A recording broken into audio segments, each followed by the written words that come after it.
Vayivater Yaakov levado.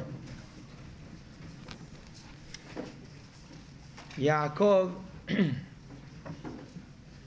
on his way to meet Esav, found himself alone. V'ye'avek ish imo ad alot hashachar. And a man came to wrestle with him until dawn. This man was a malach. Hazal tell us it was the Sarah of Esav, was the spiritual Esav. After this fight, Vayomer Shalecheni, this malach of Esav, he tells Yaakov, please let me go. I guess Yaakov was holding him down.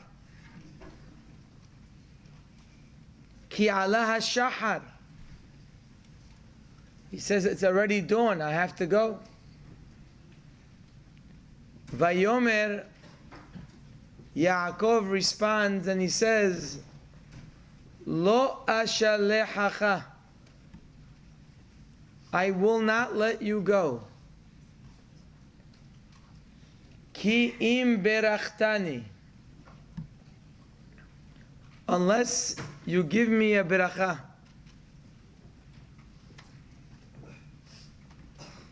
So Yaakov demands a beracha from Esav before he lets him go. Rashi, alav shalom, asks an obvious question.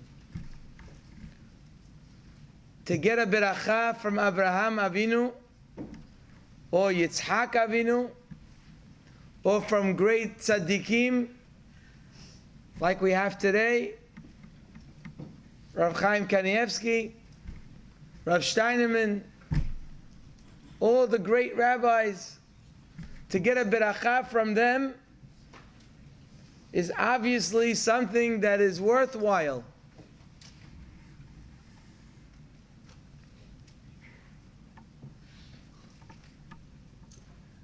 Why would Yaakov be interested in the beracha of Esav? Could you imagine going up to someone in the street right now? You find some Rasha in the street,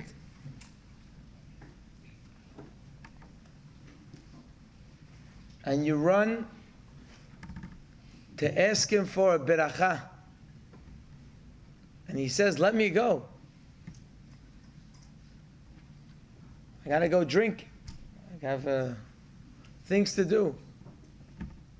He said, no, you can't go until you bless me. Why would Yaakov be interested in Esav's blessing?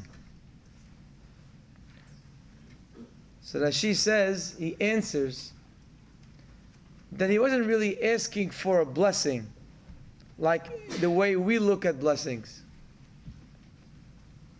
Rashi says he was telling him the following: Hodeli ala berachot sheberechani avi. He told him, be modeh, admit that the berachot that my father gave me are mine. Say it. Say, I got the berachot. Because Esav was me'ar'er, Rashi says. Esav was not so pleased with the outcome of the story with the berachot, that Yaakov got the berachot. He was always complaining about it. He told him, no, I'm not letting you go. Until you say it now. Say, Yaakov got the berachot.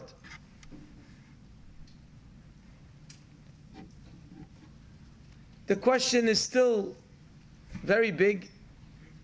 Why does Yaakov care if Esav agrees to the berachot or not? Is there a bigger source than Yitzhak, his father, who gave him the berachot and obviously agreed that he should get the berachot, even after he found out the whole story? He told him, you got the berachot. Who cares what Esav thinks? Why does it matter that he's walking around upset about the berachot that he thought he should have gotten? At the end of the day, Yaakov got the berachot. Yitzhak, his father, agrees. We would have said, who cares? You have complaints on me? That's your problem. We made a deal. A deal's a deal. Today I'm going to tell you something. And I think I try to tell you things every week that are important. But I think this class, we should talk about it at least twice a year. Because it not only involves our daily lives, it not only is important because of the Torah, that we keep the Torah, but is actually one of the most useful pieces of advice that I can give you in your life for your physical well-being. The pasuk says in Parashat Mishpatim, and you must all pay attention to this. The pasuk says, Kol almana veyatom lo te'anun. The pasuk says, commandment. You cannot cause pain to any widow, a woman who lost a husband, or any orphan, someone who lost a parent. Don't cause them pain. Don't say things to hurt them. Rashi tells us this commandment is not only for widows or orphans. It's a commandment for all people. Don't cause people pain. Don't cause your friend pain. Don't cause your mother pain. This is another commandment. Like, don't be mehalel Shabbat. Like, don't eat not kosher. Don't eat hametz on Pesach. It's a commandment, like all the other commandments. We have plenty of them.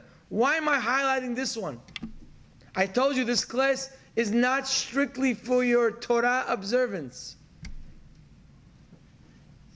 But you'll say, what do you mean? It's just a commandment. I got it. Don't hurt people. Why the Torah spoke about orphans and widows?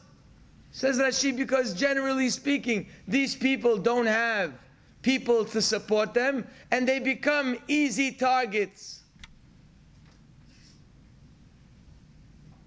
People won't bother someone who's strong, who has a strong family. He's scared of his father or his mother, scared of a husband. But someone who's weak, yalla, let's step on them.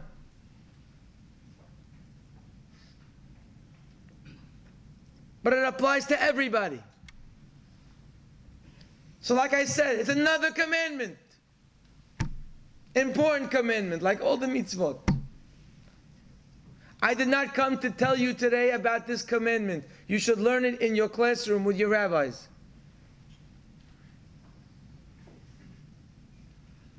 But I do want to learn with you what it says at the follow-up of this pasuk. Unlike Hilchot Shabbat, unlike Hilchot Pesach, unlike any halacha in the Torah,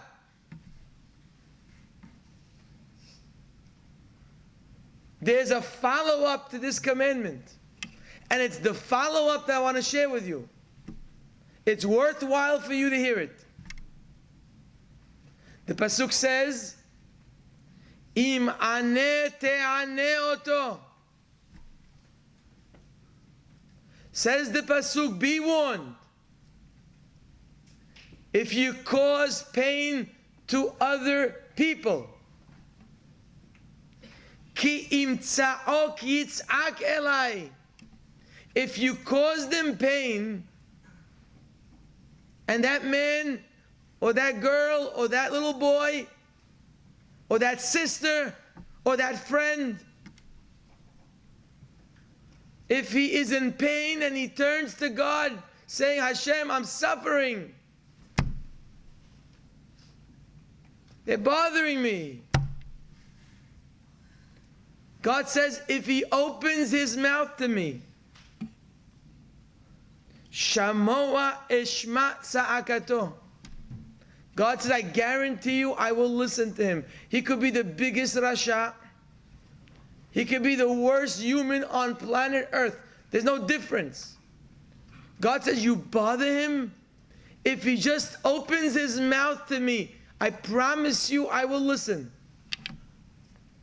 And what's going to happen? Vehara api.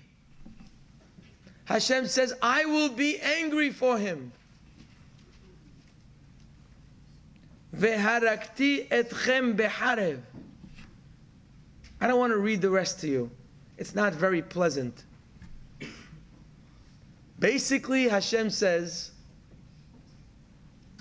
if you bother someone and you cause them pain, you now have made an enemy out of God. And nobody here, no matter how smart you are, how wealthy you are, how good looking you are, or popular, you'll never succeed in life if you make God your enemy. Hashem promises, I will be your enemy. The Gemara says in Masechet Baba Metziah, Daf Nun Tet, Hakol nifra bidei shaliach. When Hashem takes retribution against someone,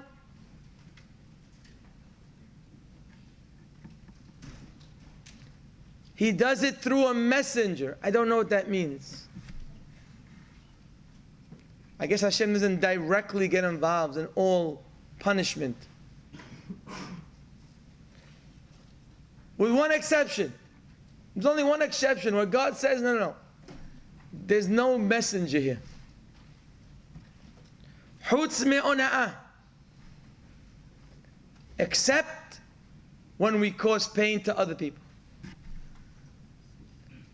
If we cause pain to someone, Hashem says, I get involved.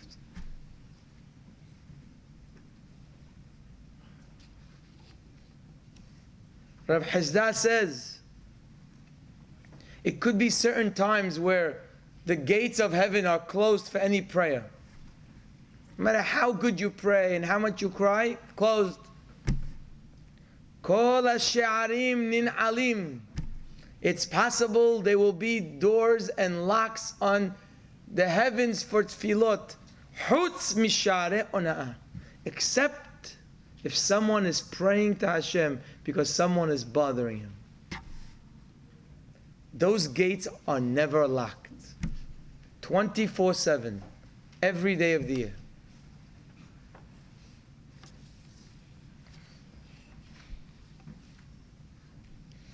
when someone is in pain because of us, it will, has v'shalom, block any blessing that's supposed to be coming into our lives. Believe me, we all need blessing. There are millions of people in this city who go to work every day. Some have blessing in their work. They find success, and some don't. There are many people who make money in their lives. Some of them, money is actually making them happy. And there's beracha with that money. And others, money is destroying them to the core. Some people are walking around satisfied and happy. And some people are walking around with fears, with worries. They don't have 5 minutes of peace of mind in their life. Some people seem to have siyata dishmaya, which we call heavenly assistance. They touch something, it works. They do things, hatzlaha. And some people don't seem to be able to get it. They can't raise themselves. They can't bring themselves to succeed.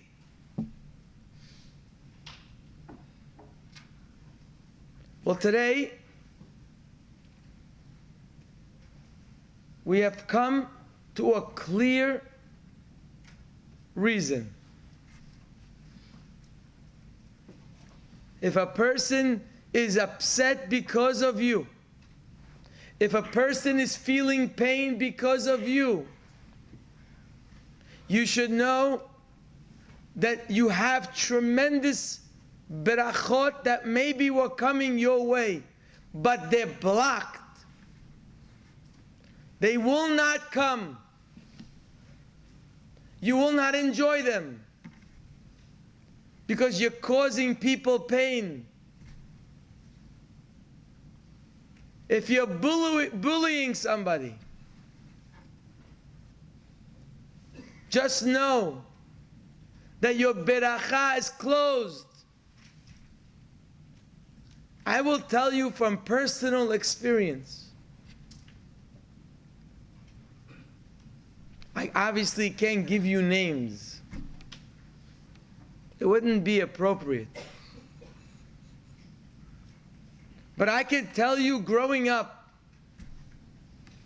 in elementary school and even in high school, and I remember vividly from my grade, or maybe a grade above, of people who were nasty bullies. You walked around the school and you walked around in fear of what they would say or do. Of course, unless you were on their team.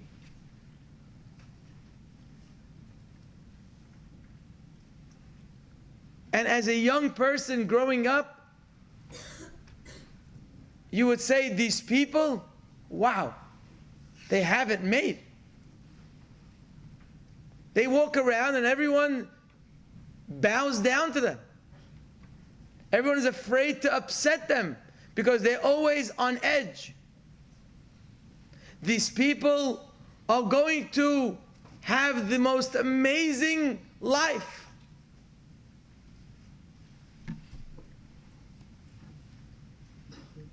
The people I have in my head, who I remember vividly, I could tell you that each one of them, each one by one,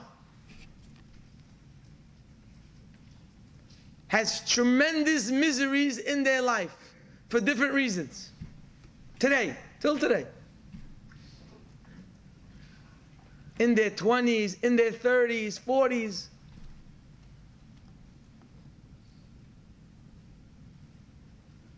To me, it's very clear from my own experience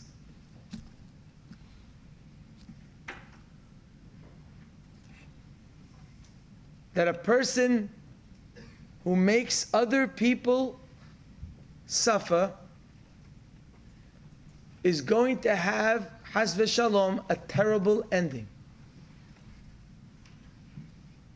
So besides that it's wrong, and besides that it's an isur from the Torah, it is destructive for our future. That's why Yaakov Avinu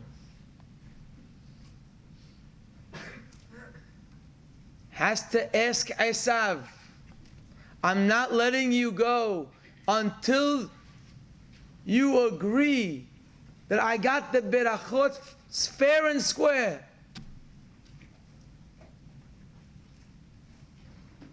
And we asked, what does it matter what Esav thinks? It matters. Because if Esav is hurt from you, even though he could be the biggest rasha, he's hurt from you.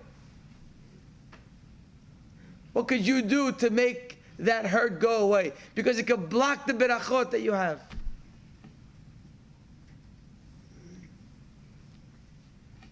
It's not always easy.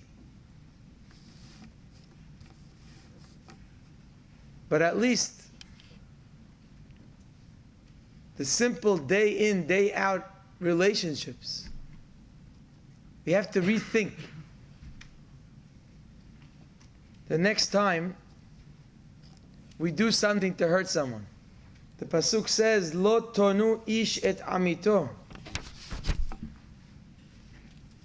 which means the Gemara says, "Ona'at dvarim." Don't hurt people with your words. We're not talking about beating people up. That's obvious. We're talking about saying words that can really inflict pain on somebody. Now you might think like what? Like I have to say like terrible, crazy things. To cause someone pain on this level, I have to do things, who knows what. Horrible, obnoxious. No. The Gemara gives examples of what's called causing someone pain. The Gemara says that if you have a person who, let's say, wasn't religious, was a Baal Tshuva, and he turned the corner a little bit, he started getting better, and you're a friend of his, and you see him all of a sudden maybe taking a few extra minutes in his Amidah, so of course it bothers you a little bit. Here you are, friends. All of a sudden you see him doing a little more than you. So he sits down after tefillah. He says, by the way, remember how I used to eat crabs? Remember that? You didn't forget, right?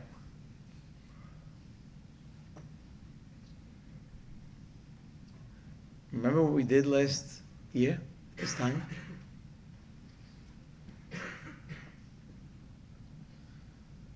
Reminding someone of his past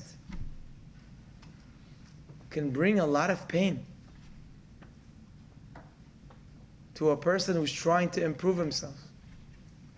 Not very obnoxious, but nonetheless, ona'at dvarim. Practical jokes. The Gemara gives this case, believe it or not. The Gemara says, if a person comes to you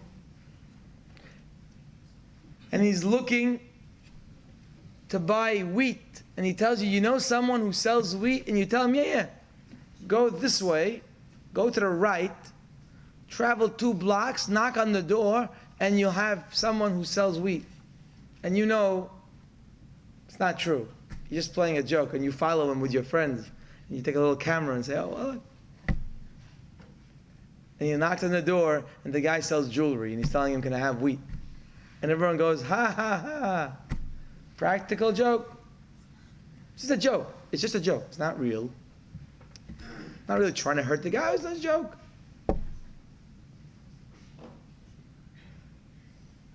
You play a practical joke on someone, and that person is the target of a joke. If you're all joking together, it's one thing. But someone is your target, someone feels stupid, you made someone feel small. I don't envy anybody in this world to hurt others even when it's jokes. You know how people say, oh, come on, don't be so sensitive. Don't be so sensitive. It's no big deal. And we think when we say that, all of a sudden we become good. Because we told them, don't be sensitive, so it's done. What we think and what we say is irrelevant. Bottom line, the guy is sensitive. And the person is hurt. Today, we have to take this to another level. Not only the words you say. Now you have social media.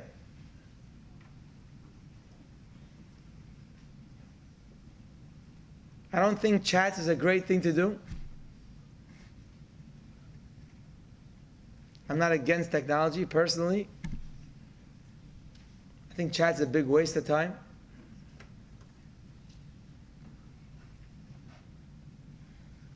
If you want to get a message to somebody, talk to him. Or send them a message. But I'm not looking now to talk about chats. But if you're in a chat, you better be careful. Because things you say could hurt people. And if someone is getting hurt and you don't say something, you're also involved. If someone says something on a chat and nobody answers back, and nobody defends and nobody helps, you're just as guilty as the guy who said it. Do not think that when you write something on a chat, that it's forgotten. Maybe by you it's forgotten. But there will be tremendous ramifications for your future when you hurt someone on a chat. Like I said, when it's happening, you may feel like proud. You may feel like a big gun. Bullies, while things are happening, get tremendous koach. Just know if you're a bully, Hashem will cut you down so fast. Hashem will not let you see happiness in your life. Guaranteed. Don't think that what you do to others, when you cause them pain, is forgotten. It will never be forgotten. Hashem never says anything like this in any area in life.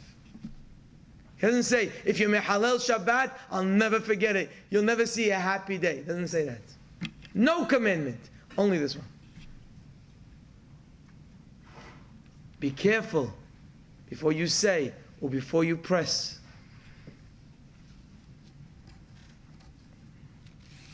Of course, why would we bother people? Why would we bother? Why would anyone hurt anybody else? First of all, there's a big mistake. They have a saying in America,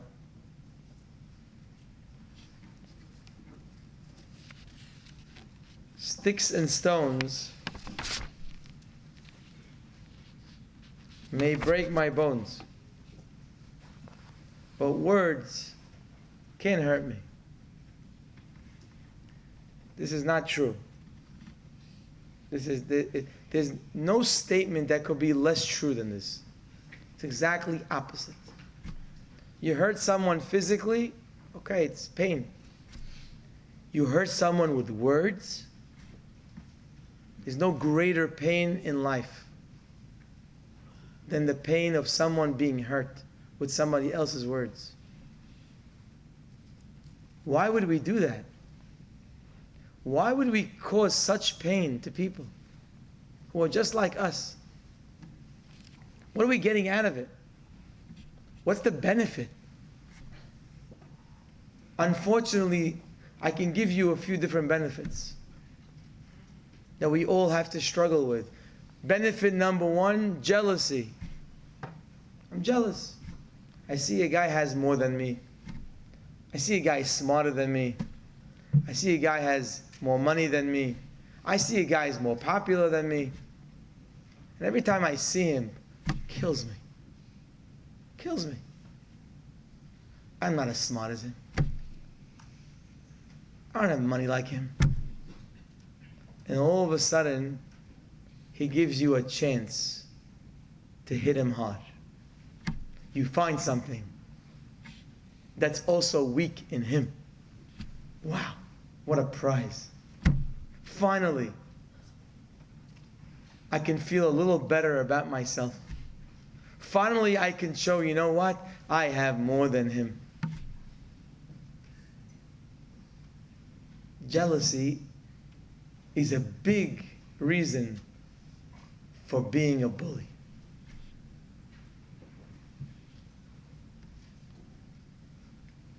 Sometimes we try to lift ourselves. Sometimes, not sometimes, most of the time.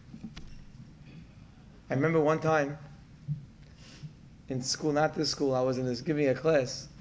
I walked into a classroom of 25 guys. I was talking to the rabbi outside. I never met these kids before. And we were talking about different subjects, different issues. I told them, give me 10 minutes, I'll tell you who has the lowest self-esteem in this class. I just need 10 minutes. It's so obvious. How do you know who in the class feels the least good about himself? Who?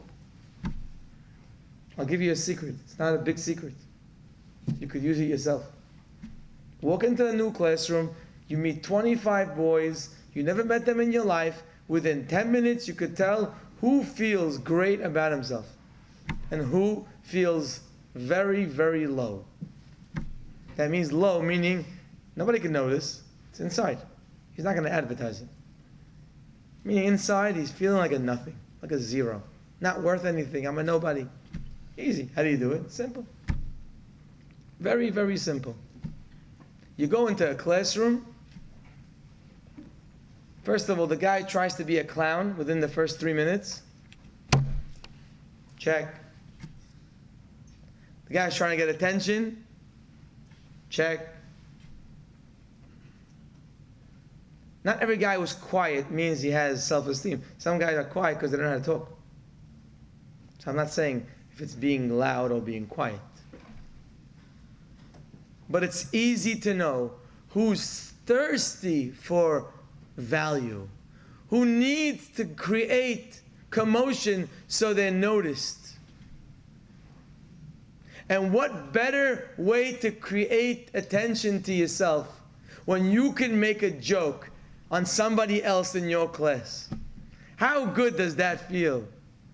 When you have a target of someone in the class and you make that joke and everyone goes, ha ha ha, and you're sitting there and saying, look at that.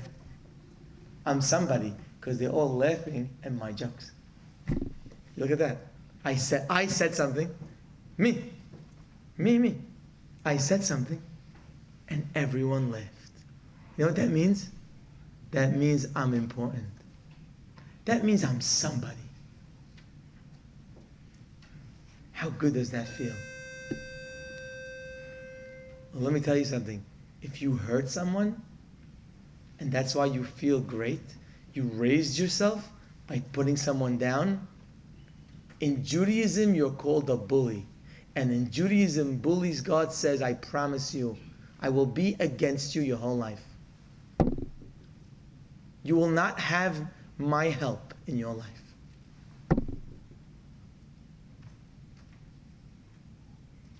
You may feel good for that moment, but know you're feeling good by stepping on someone. Jealousy is one reason. Feeling low and trying to raise yourself is another reason. Controlling others. There are many people who don't have any self-control. Zero. Not when it comes to food, not when it comes to desires, not when it comes to anything. They have no control. But they love to control others because they can't control themselves. Having control is great. Power. I like to control people around me. So how do I control people like me? You know how I do it? I make them scared of me. Because they know everything that comes out of my mouth may be directed at them. What do I do when that happens? I control you. I tell you what to do. I make sure you listen to me.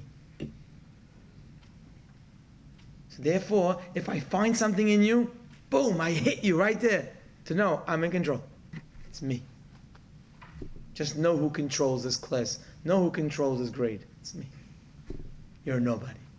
Remember that. Remember you're nobody because I'm a somebody. You know what we have to be so careful of this? School is definitely one. But at home, maybe more. One day you'll get married. You better be careful with your wife. The beracha in your home will come from your wife. And it's going to come from the way you talk to your wife. But you're not ready for that yet. So you might say, okay, I'll wait till I get married. No. Today, your wife is your brother and sister. How do you treat your brother and sister? How do you talk to your little brother and your little sister? Or maybe an older one? Be careful. The pasuk says, "Lo tonu ish et amito veyareta me'elohecha." Be afraid of Hashem. What does that mean? Be afraid of Hashem. It means that sometimes in life, in the relationships that are very comfortable, that are very close to home. In school, you say something, people might look at you, but at home, nobody's going to tell about you. No one's going to say anything. Because everyone cares about you. They're not going to advertise you to the street. Your mother isn't going to the street and saying, oh, I can't believe what my son said. Your father isn't doing that, so you feel so comfortable. You can say whatever you want. You feel so comfortable with the people. Hashem says, V'yareta me'elohecha, be afraid of Hashem. Even when nobody's looking.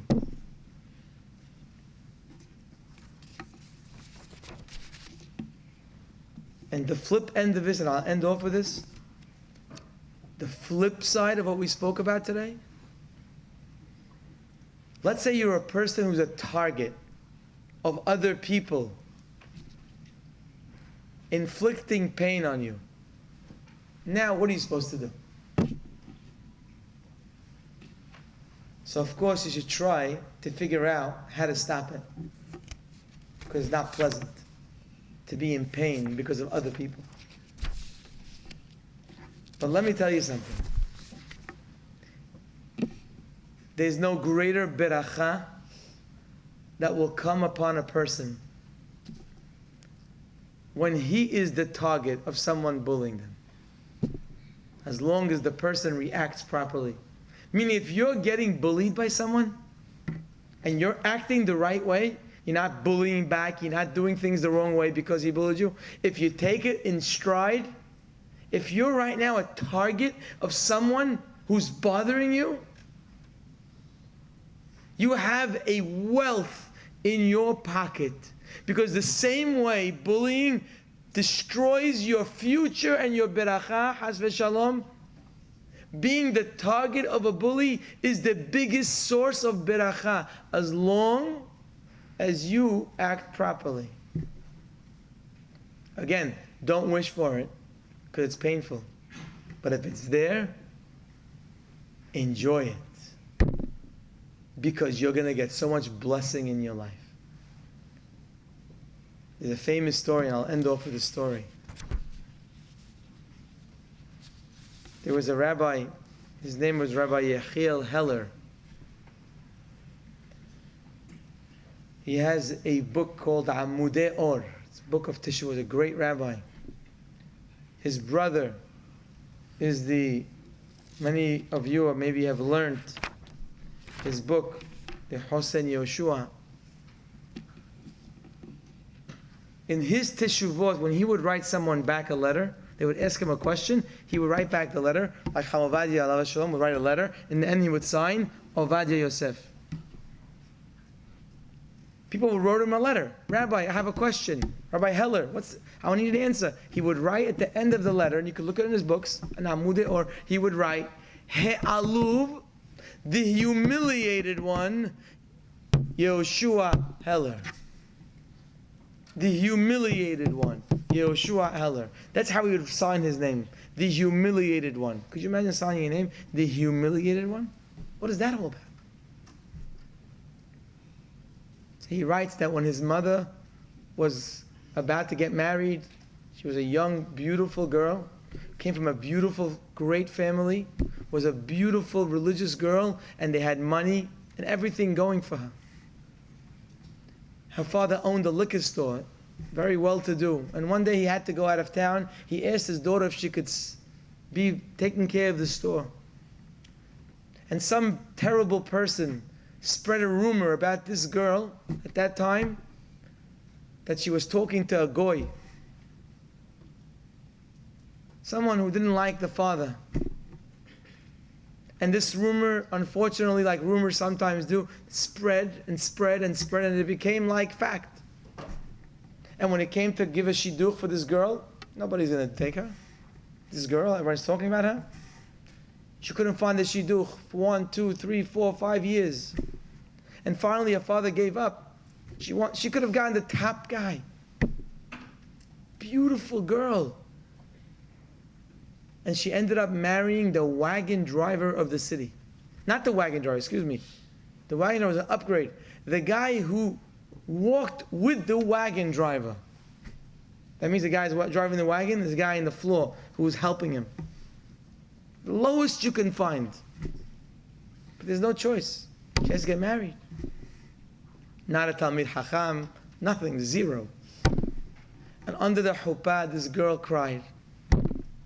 She says, Ribono Shel Olam, you know that I've been suffering the last few years. And you know I did nothing wrong. And I'm the target of such terrible evil. I know I married this person because that's all I can marry right now. That's what I have to do. I'm happy. But please, Hashem, in the zechut